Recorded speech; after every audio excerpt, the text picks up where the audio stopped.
15টা সুন্নত মুখস্থ রাখতে হবে। 1 নাম্বার সুন্নত ফজরের সালাত জামাতে পড়তে হবে। 2 নামাজ মুনাফিকদের কাছে সবচেয়ে কঠিন, একটা হচ্ছে ফজরের নামাজ আর একটা এশার নামাজ। 2 নাম্বার সুন্নাহ হচ্ছে আসওয়াক, মেসওয়াক করা। মাতফারাতুন লিল ফাম মারদাতুন লিররাব, মেসওয়াক করলে দাঁত পরিষ্কার থাকে, আল্লাহ খুশি হয়ে যায়। বিশ্বনবী বলেছেন যদি আমার উম্মতের জন্য কষ্ট না হতো প্রত্যেক নামাজের আগে মেসওয়াক করা আমি ফরজ করে দিতাম। মেসওয়াক ছিল বিশ্বনবীর জীবনের শেষ আমল। এই মেসওয়াক করে বিশ্বনবী শেষ নিঃশ্বাস ত্যাগ করেছেন। বিশ্বনবী বলতেন নি'মা সিওয়াকিয়াজ যাইতুন ফাইন্নাহু সিওয়াকি ওয়া সিওয়াকুল আমবিয়া মিন ক্বাবলি। যাইতুনের ডালের মেসওয়াক কতই না ভালো, কারণ এটা দিয়ে আমিও মেসওয়াক করি, আমার আগে সব নবীরাই যাইতুনের ডাল দিয়ে মেসওয়াক করেছে। সুবহানাল্লাহ। 3 নাম্বার হচ্ছে দুহুন, তেল মালিশ করবেন। বিশ্বনবী যাইতুনের তেল চুলে আর গায়ে দিতেন। বিশ্বনবী বলতেন ওয়াদাহিনু ফাইন্না ফিত তাদহিনি বারাকাত, তেল খাও, তেল দাও, তেল মালিশ করো, তেলের ভেতরে আল্লাহ বরকত ঢুকাইয়া দিছে। সুবহানাল্লাহ। 4 নম্বরে আত্তিব, জুমার দিনে সুগন্ধি লাগিয়ে যাওয়া সুন্নাত।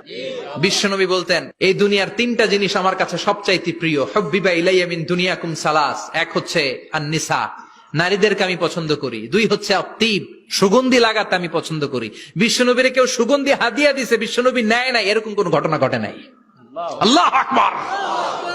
আবার বিশ্বনবী বলতেন আরবাউন মিন সুনানিল মুরসালিন, 4টা সুন্নাত সব নবীদের সুন্নাত। 1 নম্বরে আল হায়া মানে লজ্জা।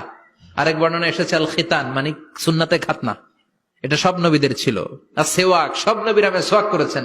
আত্তিব, সব নবীরা আতর লাগিয়েছেন। আর নিকাহ, সব নবীরা বিয়েও করেছেন। চিল্লায় পড়েন আল্লাহু আকবার। আর লিবাস আহসানা সিয়াব, সুন্দর জামা পড়া। নট নেসেসারি যে নতুন জামা হতে হবে, পুরাতন জামাও ধুয়ে আয়রন করে পড়লে একটা সৌন্দর্য আছে না নাই? ইন্নাল্লাহা জামিল ওয়া ইউহিব্বুল জামাল, আল্লাহ নিজে সুন্দর, সৌন্দর্যকে আল্লাহ পছন্দ করেন। এরপরে ইকসারুস সালাহ আলান নবী, বিশ্বনবীর উপর বেশি বেশি দুরূদ পড়া। বিশ্বনবী বলতেন জুমার দিন শ্রেষ্ঠ দিন, এই দিন আমার উপর বেশি বেশি দুরূদ পড়ো। ফাইন্না সালাতাকুম মা'রুদাতুন আলাইয়া, কেননা তোমরা যে আমার উপর দুরূদ পড়ো, আমি মরে যাওয়ার পরে এই দুরূদ গুলো কে পাঠিয়েছে তার নাম, তার বাবার নাম সহ ফেরেশতারা আমার কবরে দিয়ে আসে। সুবহানাল্লাহ। সাহাবারা বললেন ইয়া রাসূলুল্লাহ কাইফা সালাতুনা মা'রুদাতুন আলাইক, আপনি মরে যাওয়ার পরে আমাদের দুরূদ কেমন করে আপনি দেখবেন? ওয়াকাদ আরিমতা, আপনি তো পচে গলে মাটির সাথে মিশে যাবেন। বিশ্বনবী বলেন ইন্নাল্লাহা হাররামা আলাল আরদি আন তাকুলা আজসাদাল আম্বিয়া, নবীদের লাশকে খেয়ে ফেলা, নবীদের লাশকে পচিয়ে ফেলা জমিনের সব মাটির জন্য আল্লাহ হারাম করে দিয়েছেন। এরপরে বিশ্বনবী বলতেন জুমার দিনে সূরাতুল কাহাফ পড়বা, কাহাফ পড়া সুন্নাহ। বিশ্বনবী বললেন সূরাতুল কাহাফ যে তেলাওয়াত করবে ইয়াকুনু লাহু নূর, এই সূরাতুল কাহাফ কিয়ামতের দিন তার সামনে বিশাল একটা আলো হয়ে আসবে। এই আলো দিয়ে পুলসিরাত পার হয়ে ওই বান্দা জান্নাতের ভেতরে ঢুকে যাবে।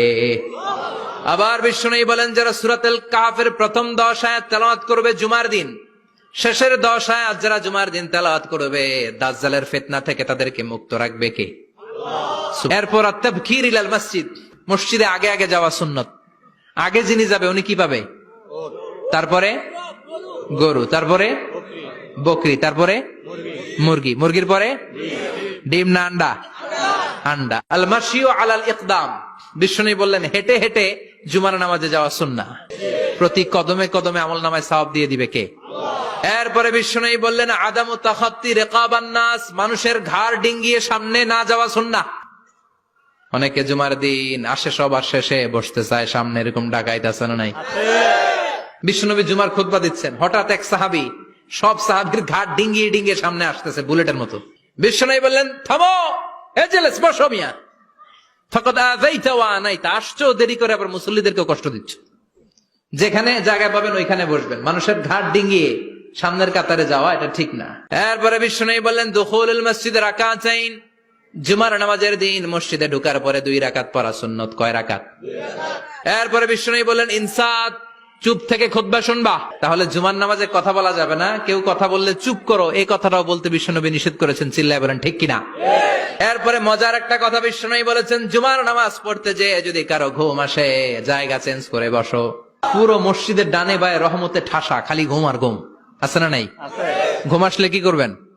উঠে যাবেন, উঠে জায়গা চেঞ্জ করবেন, পানির ঝাপটা দিবেন, ঘুম দূর করে দিবে কে? তারপরে বিশ্বনবী বললেন জুমার দিন দোয়া করলে কবুল হয়। এটা কখন? অনেক ইখতিলাফ আছে, বেশিরভাগ মুহাদ্দিসিন বলেছেন জুমার দিন আসরের নামাজের পর থেকে মাগরিবের আগ পর্যন্ত, বিশেষ করে মাগরিবের আগের আধা ঘন্টা, এই সময় আল্লাহর কাছে বান্দা যদি কিছু চায় এই দোয়া আল্লাহ ফিরিয়ে দেয় না। এই 15টা সুন্নাত আমল করা যাবে তো? সবাই রাজি?